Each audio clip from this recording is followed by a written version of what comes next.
Please welcome to the stage your fine line of the evening, the fabulous Danny Posthill!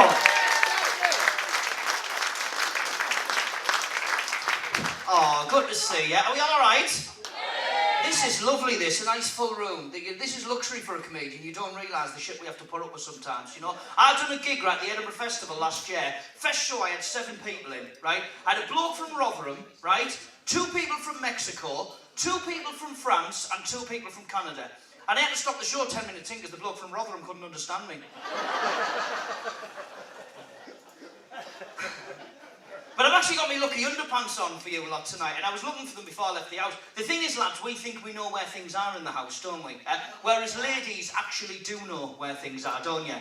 So before I left the house, right, I'm looking for my black Calvin Klein underpants. I think they're in the top drawer in my bedroom, right? So I'm looking for them and I can't find them. So I shout downstairs to my wife, babe, yeah, where's my black Calvin Klein underpants that I like to wear for my gigs? They're upstairs in the top drawer where they always are. She's domestic to my wife. They're upstairs in the top drawer where they always are. I'm looking, I can't find them. They're not. They are. They're not. They are. They're not. They are. They're not. They are. I better go up there and I better I'll find them. And they do, don't they, lads? In the most patronising manner you can ever possibly imagine. And the thing is, girls, right, you're that good you don't even have to look in the drawer, do you? They just stick their hand in and go, what's these?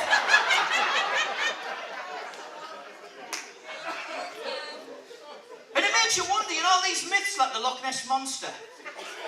All these people have been going down there and all this scientific equipment trying to find it. No one's ever found it. Just get your wife, she'll fucking find it straight away, wouldn't she?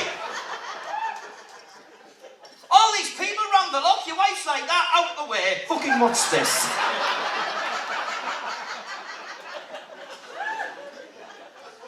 Even the Loch Ness Monster shocked, he's like, how the fuck did you just do that? You absolute bitch. Do you know what, right, I'm doing now, mind my own business, and you just fucking grab me by the scruff of the neck. How camp is the Loch Ness Monster, by the way?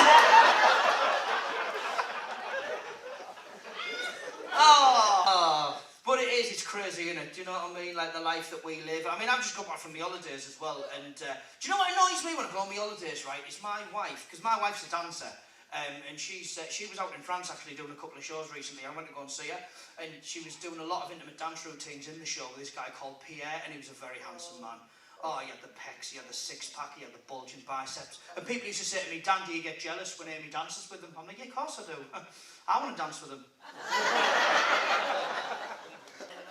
But I remember my granddad's funeral, right? I had to do a speech. Now, my granddad loved his whiskey, right? So I said, look, can I have your attention, everyone? I said, we all know that my granddad loved his whiskey, so we've all got a whiskey in our hand. So I'd like to raise a toast to a person that we all loved, to Arthur. And everyone raised a glass and said to Arthur. And it was a beautiful moment, and we all started drinking the whiskey at the same time. And I sat there, as I was drinking the whiskey, I was thinking to myself, I'm drinking whiskey because my granddad loved his whiskey, and that's how we're celebrating his life. But I was also thinking, as I was doing this, fast forward a funeral, 40 years' time, I reckon it would go like this. Can I have your attention, everyone? Cheers. Can I have your attention? Cheers, thank you. Yeah, cheers, thank you. Yeah, we all know Stevie, loved his cocaine.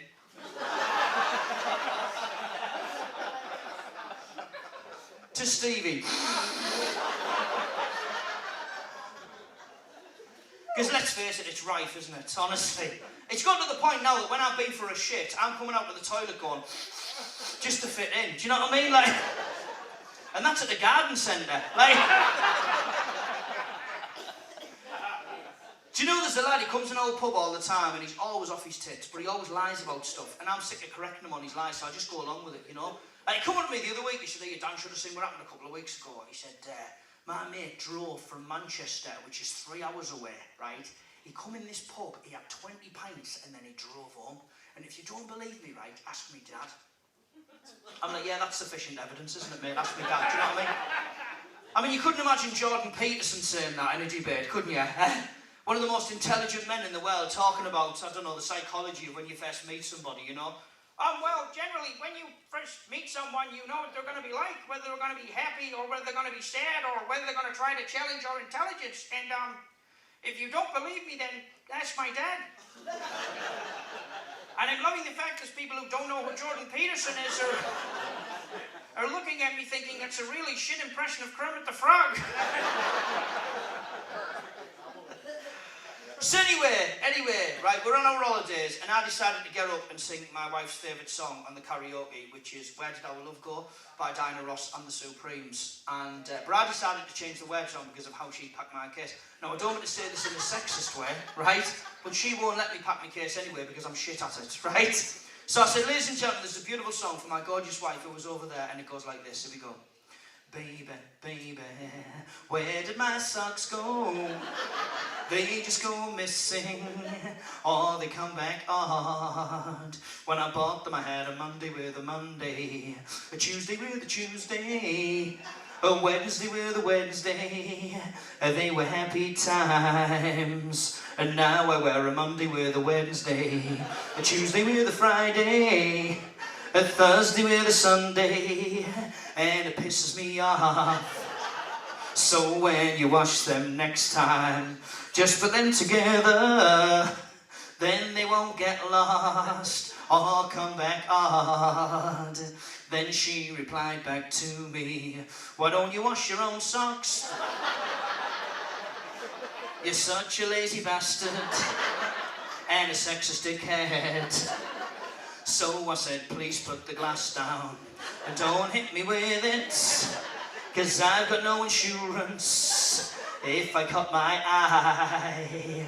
She said, well, you can fuck right off. I don't give a shit in this karaoke bar in Fuengirola. So I said, please stop the song now. Please stop the song now. Please stop the song now.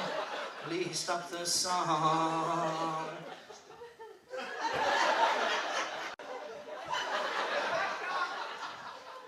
I've got my wife charging at me with a glass, right?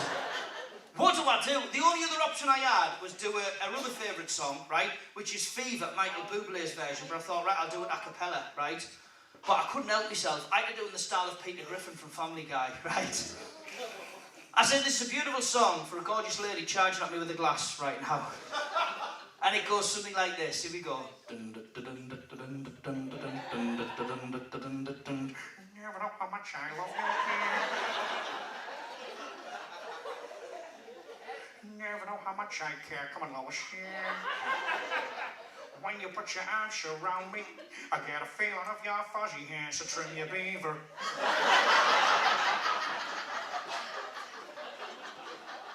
And I'm now divorced, ladies and gentlemen, so it's so famous you can't ignore them, you know? People like Donald Trump, right? Good night, you've been lovely. Fucking hell. Obviously, we've got Joe Biden as president in a minute. What I love about Joe Biden, right, is he looks like your grandma trying to watch the TV when she can't find her glasses. Do you know what I mean? You look at Joe Biden before he starts talking, it's like this.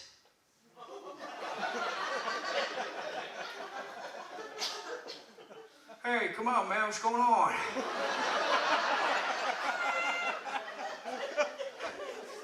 Whereas Donald Trump, he looks like he's straining for a shit before he speaks, doesn't he?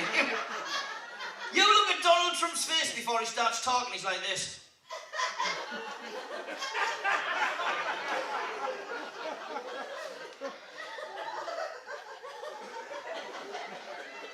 Do you know, I gotta say this. This is going to be so huge.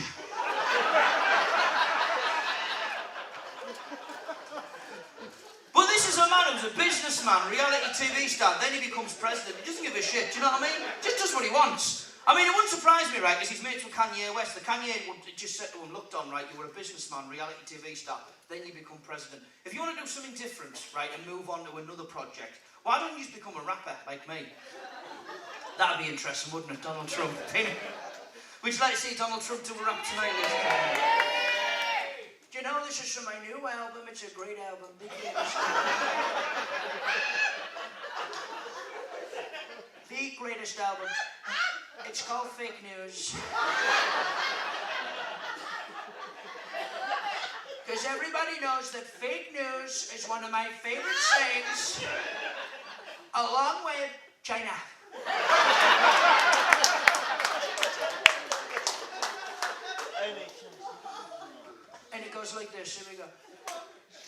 it's me, T-A-U-M-P. Into politics now, forget reality TV. Get beautiful hands, wealth and power, and all the pretty ladies like to climb the Trump Tower. Build the wall so tall for you all to see. Then nobody at all can build a wall like me. So don't be insecure, I'm just better than you. And if you're lucky, I'll let you see my giant IQ.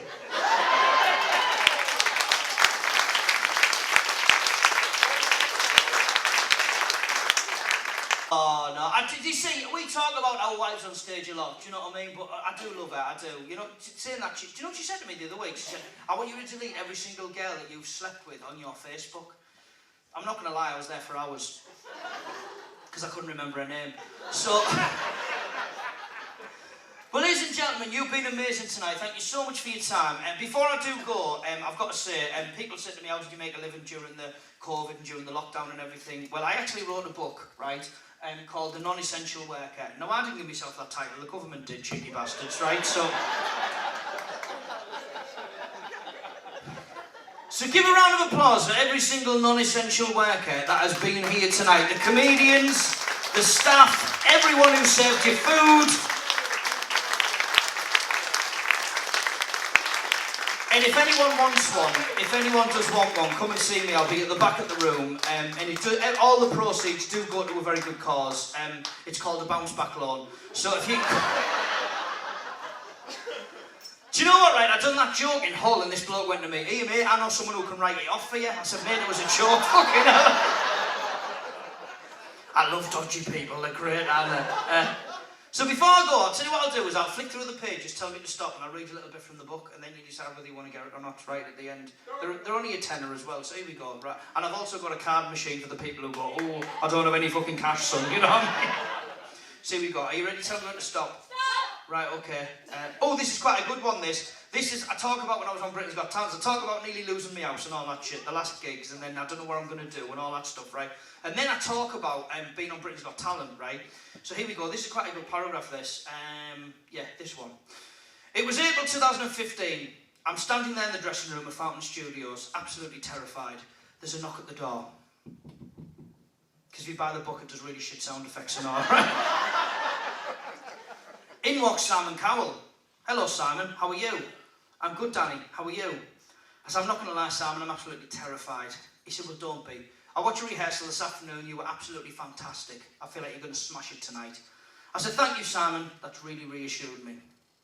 Me and Simon then looked into each other's eyes, which seemed like a lifetime, but was only a few seconds. I then looked down and Simon had undone his flies.